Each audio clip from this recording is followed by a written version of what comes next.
change in the fundraising sector has never been greater. But innovations in technology are evolving faster than our ability to understand them. Are these advances good or bad? Do they have unintended consequences? And what is the application to the global fundraising sector? That's what we're here to find out. Welcome to the Fundraising AI Podcast, your up-to-date resource for responsible AI for the global fundraising community, hosted by Nathan Chappell and Scott Rosenkrantz. Hey everyone, welcome back for another episode of the Fundraising AI Podcast. This is take number 4 of Scott trying to say hello to the audience today. I'm Nathan Chappell. I'm here with Scott Rosenkrantz. Scott, how are you feeling? I think we're going to get it this time. I think take 4 is our shot. Yeah, I think we might be better at AI than we are at introducing ourselves and starting a podcast. No, we're excited to be here. That indicates that I'm not good at introducing myself. Nothing at all. Yeah. Right.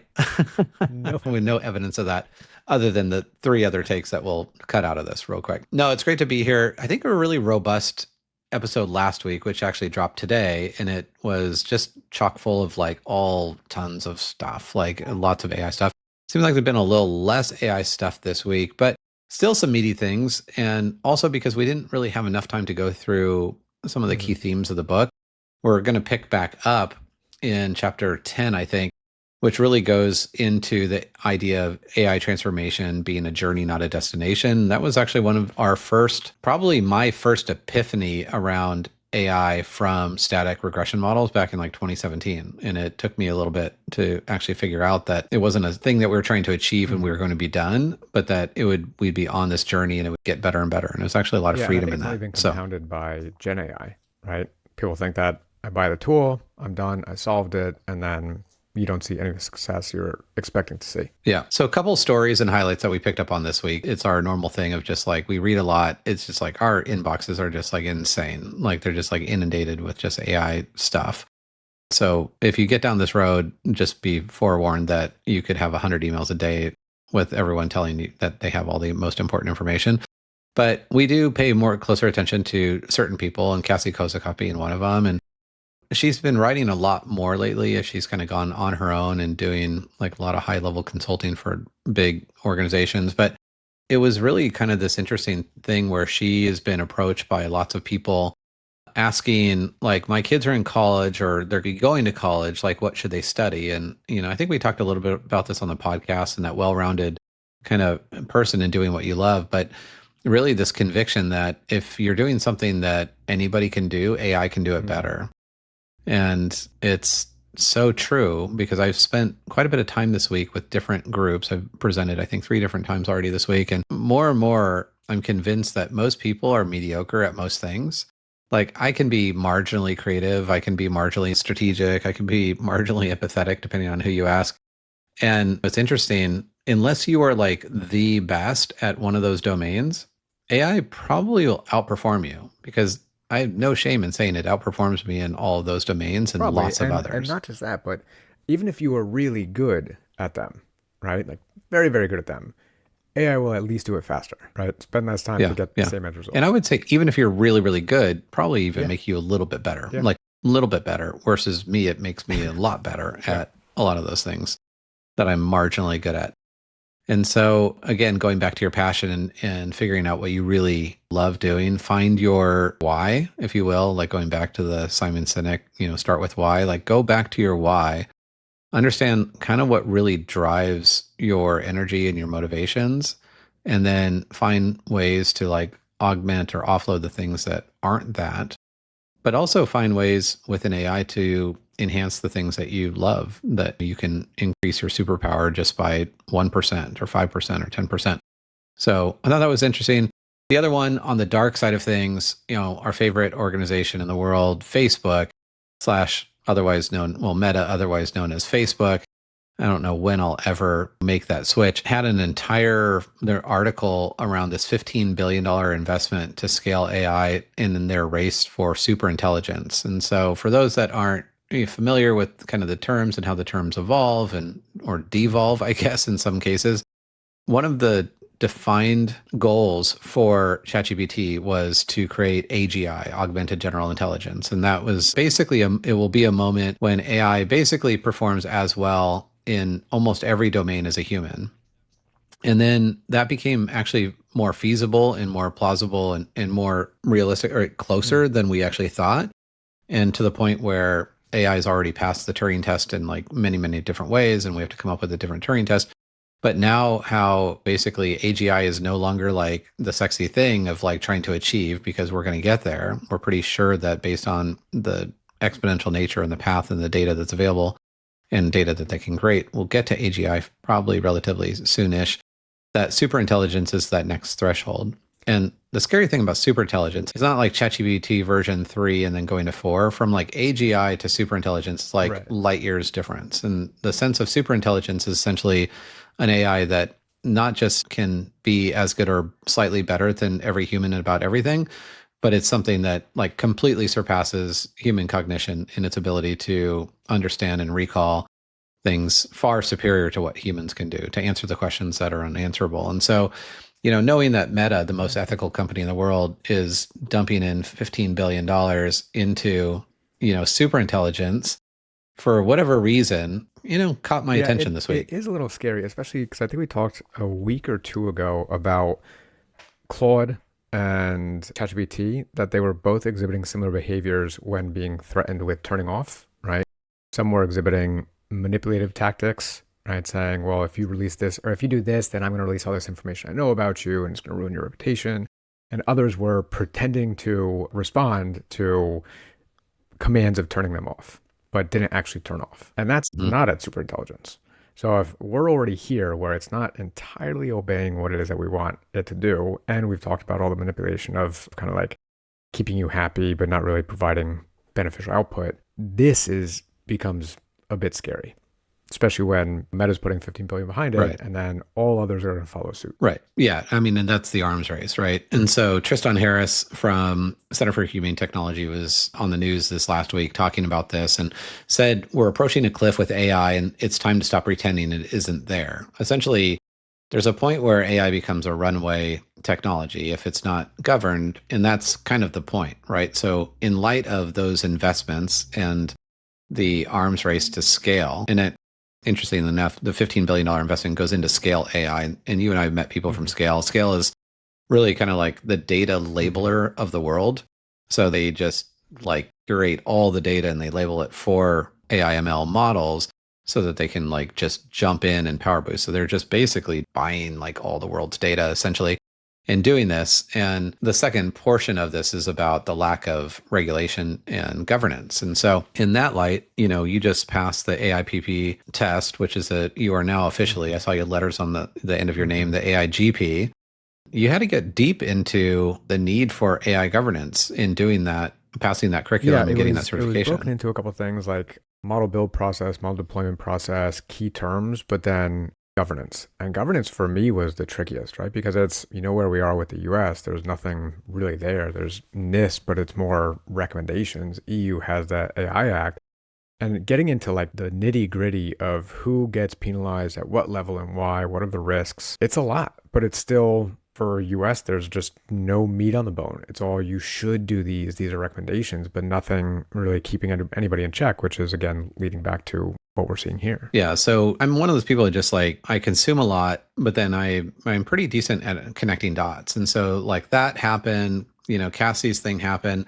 And then the European Commission launched their generative AI outlook report in 2025, which is like exhaustive. Like it's a 137-page document. Of course, I didn't read it. I actually put it into Notebook LM and GPT to just like distill it. And it was so interesting. I asked, what does this report say about trust? And it said that trust will be won or lost at the sector level. So like in absence of regulation, so in the EU AI Act, so definitely regulation for a risk, it's a risk-based kind of assessment. In the US, there's none. So essentially it said that trust was going to be won or lost at the sector level. And so I think about the nonprofit sector that operates in the currency of trust, the only sector that does, like trust will be won or lost in the sector. So like we've said this for a long time, but like AI is inevitable, but the stakes are immeasurably higher, like in our sector that operates in the trust where trust is won or lost. Like if you're in the cell phone industry or telecommunications industry and like you do something like just egregious with AI, say you're AT&T, that's not going to affect Verizon, right? You're just going to be like, well, AT&T, it will affect them positively, right? Be like, well, AT&T is a horrible company. I'm going to use Verizon. In the nonprofit sector, essentially that they're all bound essentially together under that currency of trust. If one or two big organizations do something just like really egregious with AI, it will affect all of them. And so I just think it's just pretty interesting that there's not just like rhetoric around, yeah, we think superintelligence is going to be a big thing. We think we're on this path, but like literally like $15 billion investments into a race to superintelligence without any regulation. Like what could go wrong? Only time will tell. Time will tell. And I mean, at the same time, like I mess around with this stuff, but I also feel that responsibility around AI, like AI is a mirror that will reflect our values. We are really today, every single person in our sector is essentially building the future of what AI will look like. And so I think this is why it's so important for nonprofit professionals and leaders to not be absent from this game, to be like deep in the AI game, not only to just amplify your mission and make your employees happy because they're using it anyway and they probably feel like they're cheating and they're going to get fired, but also because this sector that understands the importance of connection and understands the need to have human first AI is like highly representative of people who believe and have the shared values. We have to be present in building the future of AI in a very deep and kind of visceral sense. And so I think it's a double-edged sword if it's like, oh, well, we just use AI to help us like craft letters, but we're actually not represented in what the future of AI looks like. So we just need to really dive in for a lot of different reasons. That makes me think, again, we talked last week that we're coming up to the AI for Good conference, right, where they had Governance Day. And we talked about how let down we were of where all these other sectors are in terms of putting kind of their stake in the ground of here's how we're applying governance, but also where we were last year when we were there in terms of the AI space. It's completely different, right? Like, it's good at generating emails, good at creating content, but now the video quality that's coming out, right? The level of agents that are coming out, like, oh my gosh, it's almost like baby AI a year ago, and there are concerns of and very slow to move on applying governance. And now I'm still not expecting much, but the need is far greater. Right. Yeah. Well, let's dive into chapter 10 of our book. So we've gotten through kind of the what it is and kind of the why and even like the use cases of it. But chapter 10 really gets into this something, again, going back to where we started, this epiphany that, you know, with AI, you're never ready and you're never done. The title of the chapter is AI Transformation is a Journey, Not a Destination. And I think that's a fundamental shift because in most software things, anything that you're going to build in software or, you know, just how we're kind of programmed, it's like, let's do this thing and then we'll be done with it. And then we'll move on to the next thing. AI represents a completely different shift of this like iterative / generative kind of iteration that you're never done and you're also never ready. And so we talk a lot about in this chapter. I mean, I think there's just like a ton of good bullets, I guess, if you will, like that people can walk away from and just find comfort in that kind of journey, if you will. The first one is that AI is not a silver bullet, it's a compass. And I really like that because this idea that people are like, oh gosh, things are really bad. My boss said we need to use AI. And then they'll be like, what's AI? Or how do we use it? What's the best AI? And they've not even started to look at it, but recognize that it's a compass. It's not prescriptive, it's directional, and it can help you kind of guide through new uncharted waters really effectively if you allow it to. The next one, from projects to mindsets. This is, again, like it's not just this one attainable goal. It's not this one objective. It's how you're changing how you approach things. And I think the line is Andrew Ng's AI is the new electricity, right? Say, all right, we're going to start using electricity today, and then that's it. Electricity powers everything you do and just becomes kind of default. Same with data, right? You're not just now using data and so you're done, you've solved it, but it's how do you use the data. Same thing with AI, but so far it's just primarily been, okay, are we using it? If not, we need to, and then we're going to be good. But focusing on the hows and the what nows and the what nexts. Yeah. We talk about AI, you know, beware of the AI finish line illusion. It's kind of the same thing of like not knowing that it's not this like destination that you're going to. And I kind of reckon back to 2017 when I started working in machine learning. And it took me about a year to realize that for some reason it was my head because I was so programmed this way that it was like, I'm going to build a model, make predictions, and then it's going to work for a period of time. And then we're going to build another model. And it took me about a year, maybe a year and a half, because I was a little slow on the uptake. And it literally came to me one day. I'm like, oh my gosh, I'll never have to build another model. Like this one model will be with us for 10 years. Like we'll just continue to adapt it and have it learn and grow and get better.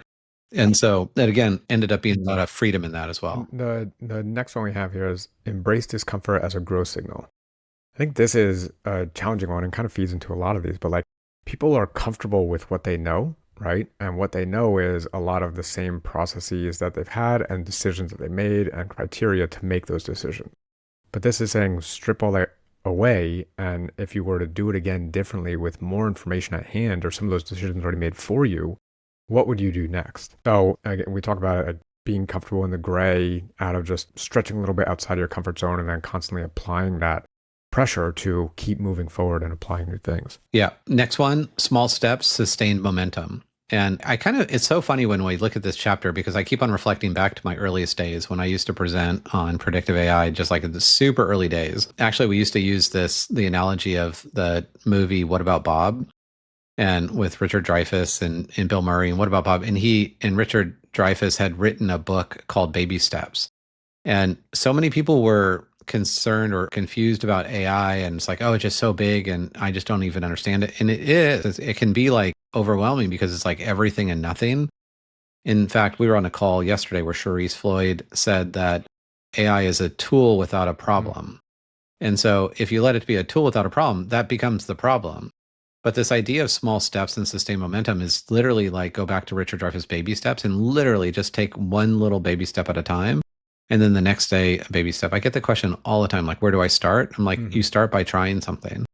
And then you keep on trying something new until you've spent 10 hours, literally 10 hours iterating, laughing with, crying with, whatever you want to do with your AI to the point where you're like, okay, you've gotten over the fact that this is like this thing that I'm supposed to do and there's going to be a destination at the end. Yeah, because that opens up that learning opportunity, right? Like, if you've seen the path you went down and then with new perspective, you could say, all right, well, let me try that path again and see if I could do it a little bit differently than the first time. But then the last thing we have in this chapter is transformation is cultural, not just technical. And this is a big one because it's not just at the individual level, right? It's not just each person needs to go through this mindset shift or be able to be comfortable in the gray or try these new things and focus on the long term instead of the short term. But this needs to be reinforced and supported at the organizational level, right?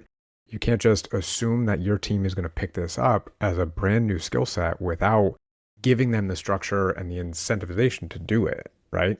So a lot of things that we see that are successful is starting like a little challenge, get everybody involved over a 5-6 week period, right? Have them share use cases, but then use that as the starting point to then identify, all right, who's rising to the top? Who can we use as kind of these AI leads?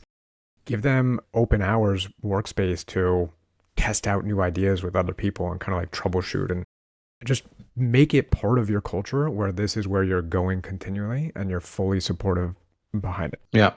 It's a great chapter. I think we wrestled with where it should go in the book. I mean, we are biased, but I mean, this chapter is based on literally 7 years of trial and error to the point of realizing to your last point. I mean, success or failure is not around data or models, it's around people and culture.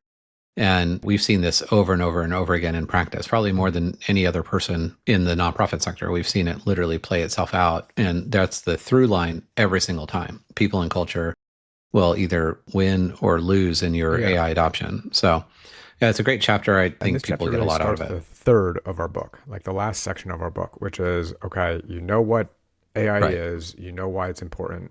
Second section is, you know how to apply it now. Third is, where do you go from here? Right? How do you continue to move the needle and move ahead and look towards the future? All right. So let's kind of wrap up with a couple different things. But I first have to gripe about GPT 4 or 5. Do you use 4 or 5? Yeah. 4.5? Yeah. Do you like it? We haven't even talked about that. Totally unscripted. About it. I think my answer is going to be different. There's more about like the picking of the models, right? And like this model has this feature and this. That's more of my gripe with just ChatGPT overall, right? Than each individual model. So I love testing the different models and trying them a little bit kind of against each other a little bit. But I will say 4.5 sucks. Like it is the model of false promises. And here's the tip in this. The tip is that if you end up taking a new model, which is supposed to be better, now it does say it's in beta. So like you can't really be too mad. You're using a beta model. But The tip is that if you try a new model and it's not acting in a way that it should, or it's not delivering things that you expect or you've seen in the past, go back. Go back. So I've been using 4.5. It will make so many false promises of like, yes, let's do this thing like we've used before. Like, let's build a carousel, or let's make a movie. Let's like whatever. But other things like, okay, I'm going to create this plan for you and I'm going to update you every 2 weeks. So like, oh, you're going to update me every 2 weeks. Yeah, I'm going to update you every 2 weeks. It's like, oh, that's awesome. And then it came to a head yesterday where I was like working on this thing and it's like, okay, like I totally understand what you're trying to do. I'm going to develop this plan for you. I was building a pipeline plan for Virtuous. So like as my role as CAIO, like here's my pipeline. Here are the different activities I like to do. I want to put this in like a formalized plan that I could share with colleagues. It's like, okay, I'm going to do this for you. And then like nothing. And so then I waited like a minute or two. I'm like, and it's not like in deep research where it's like there's a bar, like a little circle that's going around, like you could tell it's actually a thing. It's just like nothing, like no movement. So I go back and I'm like, are you going to do this? It's like, yes, I'm going to do this. I'll let you know when I'm done. And then I'm like, I wait a little longer and then I'm like, are you still working on this? Yes. Almost like done. give me like 15 minutes or something. It's like complete bull crap because other times I've done it. I'm like, are you still working on this? They're like, oh yes, here it is. And so it's between that, it's like, oh, can you create this as a Word document? Sure, I can do that. And then doesn't. And so anyway, I'm just not a big fan. And again, it's beta and it says beta right on it. You are a fan of beta crap. And this is actually why I don't use betas anymore, because I'm just like, it doesn't operate to the level that I like of consistency that I want. But I'm like, that does no, bring hard me pass. to what my gripe is, right? Like, do you really need to pick between 4.0 or 0.3 mini high or 4.5 beta preview, right? Why not like assess what the prompt is and then figure out the best model from that, right? Like OpenAI do that for us. It should. It should. You're saying it should just know based on the context of your inquiry. And that's what Sam promised, I don't know, a few months ago. Like ChatGPT or GPTs do not have advanced voice mode, and different models have different capabilities. Like, come on. That's brain power. There needs to be a ChatGPT for that just figures out what model to use, and then I don't need to worry about it. So there are 1, 2, 3, 4, 5, 6, 7, 8 different models available to drop down. Are you in the Pro or the Plus? You know, so like, because I think there's more. This is in the just regular Plus. Yeah. And this is regular Plus, and there's 8 different models. So like GPT-4.1 mini, faster for everyday tasks. Yeah. So, and this is where I'm always interested to be like, well, I want to use 4.0 because it knows my voice better, but I want to also create tasks. Well, it can't create tasks. So, and they don't share among each other. So anyway, that's just the worst AI will ever be is today. Stay tuned. But I think it's good to go back. Like I felt actually some comfort. I'm like, you know what? I tried this. It didn't work the way I wanted to. And I went back to 4.0 and I was like totally happy as a clam. Tip of the week, pun of the week, and a gripe of the week? Yeah, maybe. Yeah, I could do that for sure. All right. Yeah. So that was kind of my only observation for this week and kind of a quick tip if people are like, hey, I've tried this new thing and I'm disappointed. We get this a lot too with like Copilot, which by the way, I heard the rumor, I don't know if you saw it, that OpenAI wants out of their agreement with Microsoft, I think. I didn't get into it deep, is that there's some disillusionment there. Another article I said that someone is coming after Copilot talking about false advertisement of their efficiencies, that they can't quantify it, and it's more just like user feeling that it's making them go faster. They're coming under the pressure. Tip of the week, we're going to talk about this, but we'll talk about it now. Agents. Agents are coming, right? This is going to be the year of agents, right? They're here. There are so many free tools. I have a number of agents, right? I use relay.app, I use Zapier, I've tried Make, I've tried NAN. Copilot Studio I was playing with the other day. I have a number of them. Like, just start somewhere and think about like process you have that's multi-step process that requires some thinking and is just the bane of your existence. For me, it's expenses. Now, after some troubleshooting, I created a relay.app agent that I send it a screenshot or a copy of my receipt. It sends it to ChatGPT. ChatGPT categorizes it the way it is, pulls out the date, all these things, and then adds it to my Excel file, saves the picture based on what the expense is, puts it in my folder, and I'm good to go. But like, that saves me, maybe took an hour to create, saves me hours of time every month. But start small, start somewhere, think of something that's a pain point, and you'll have motivation to like get rid of that process. And Zapier, I mean, all these are great products that all have free versions, so you can start somewhere and then go from there. Yeah, I don't know how Zapier stays in business in the future because they were that little bit of a stopgap between like before, like they created automations for a fee. And now you've got all these other like automations that are like free or super robust. They still, so be interesting. But they're adding a lot of agents in Zapier. And ones that like you can interact, like chatbot agents, right? Which is cool because it has all the integrations. Zapier still has, they're a little bit more complex, but they definitely have run the gamut on integrations. Yeah, we talk a lot about agents at Virtuous, and they're super helpful in things like scraping data, parsing data, labeling data, things like that. I think if you have very disparate types of functions, that's where agents still are very limited because kind of like the ChatGPT thing, there's like agents that are built for specific tasks, and you might have to use different types of agents kind of side by side or in two-step processes. But all said and done, like, I mean, just the curating of some of these automations to code them would be ridiculous. Most of them are no code. There's some of them like make you a bit more code. But at the end of the day, the hack here really is, and even though I'm not in charge of a tip, the hack is to use GPT and use the search function and say, I have this thing that I'm trying to do. And this is like what I want it to do. Like I have a bunch of data that I want to augment or label or whatever it might be. And I want to use, it's a scalable kind of problem, right? Not just like some simple thing that ChatGPT could do. What are the best agents for this? And it will gladly like kind of go through and like name all the agents that are kind of tailor built for that application and provide the links and everything else. And so super quick hack. So don't just be overwhelmed because I can't even tell you how many agents websites there are now. Like, I mean, it's only been 6 months to less than a year. And there's like over 1,000, probably easily over 1,000 different websites that are either claim they are or are agents doing like these specific tasks in every kind of domain use case. So I think GPT search is actually a great shortcut to like understanding like, here's my problem. This is what I'm trying to do. What are the best agents that I should experiment with this? And also describe your level of coding ability. And if it's like no, just say, I want agents that are no code, and it will pull up those that are, and you'll be like off to the races. Sponsored by anybody, but I definitely, out of all those, again, used a lot of them. Relay.app.app, I recommend because it's it's newer, has a lot of capabilities. But the CEO and founder, last name is Bank. I think it's Jacob Bank. He often does open hours. He does webinars. You can schedule time with him and he'll walk you through, like, if you have an agent and this is what you want to do, he'll basically show you how to do it. And is he like 28 years old? 30s. Yeah. And I mean, truly, it's amazing. Like when I was at the Gen AI conference in Vegas last year, I remember I took a picture with the founder of Multion.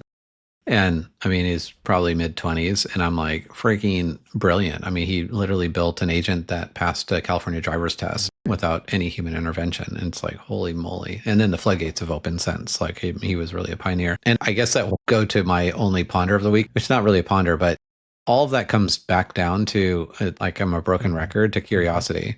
And, you know, especially in like low and no code, like environments, anything is possible. And going in there, finding no code agents that could be like, we have this like really crazy thing that like has always been the bane of our existence, or we'd always love to do, but never could afford a coder or somebody to do like augment all this data or this work. And next thing you know, you spend 8 hours and you've just done something that would have cost you $50,000 or $100,000 with a consulting firm or something. So be curious. Don't be constrained by what hasn't worked in the past, and try new things. And at the same time, I'll end where we started. Don't screw up the world while you do it. Please. Because I think more and more as technology continues to do super impressive things, it's super easy to think, oh, I would never do that. But really, when you get so enamored with like technology that can do almost anything, all of a sudden you're like, oh, maybe I shouldn't. So start with, should I do this? And then really make sure that we're building the AI in the future that we want to bestow to others around us and to our communities and to our kids or grandkids. I like that ponder. Awesome. Well, that concludes a pretty short episode of the Fundraising AI podcast. And we'll see you next week.